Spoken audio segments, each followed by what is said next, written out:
We want to give him a lot of different opportunities, and I think those opportunities out there, and we want to continually give him those. I think that he's had the 2 weeks off to recenter himself and learn and continually grow. I think that when we look at it, from the very beginning of this season, the whole idea was for him to be able to sit back and learn from Aaron, and I think that those 2 weeks are something that he was able to do.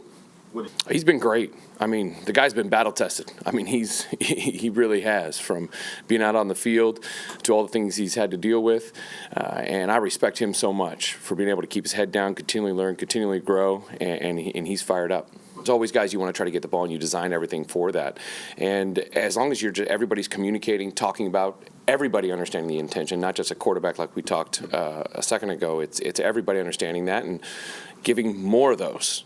Having him, get open as many times as we possibly can. So I think that we just continually push that, show that, teach that, and continually take shots to him.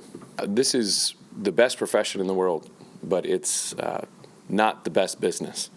And unfortunately, it's part of the business, and it happened. Obviously, everyone knows how I feel about Tim. I love him. I wish him the best, and that's just part of how things work. So it's unfortunate, but we have to move on. We got to score some points. Brett's a great guy. I was with him last year. He understands the system. He knows the system. To a certain extent, there's been certain changes and tweaks, but he's just a confident guy that has had experience. That he jumped around a couple places, so it's good for him to have some familiarity. He's a very efficient guy, and we're happy to have him.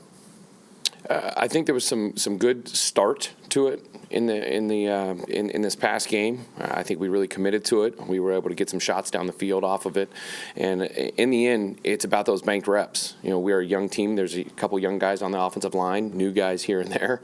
So I think they just got to continually get the reps, continually understand the looks. I think Tip every game is getting a little better, communicating, getting the different calls versus the different fronts to get the guys in the best angles. So for us, we just have to keep on pushing it and keep on repping it.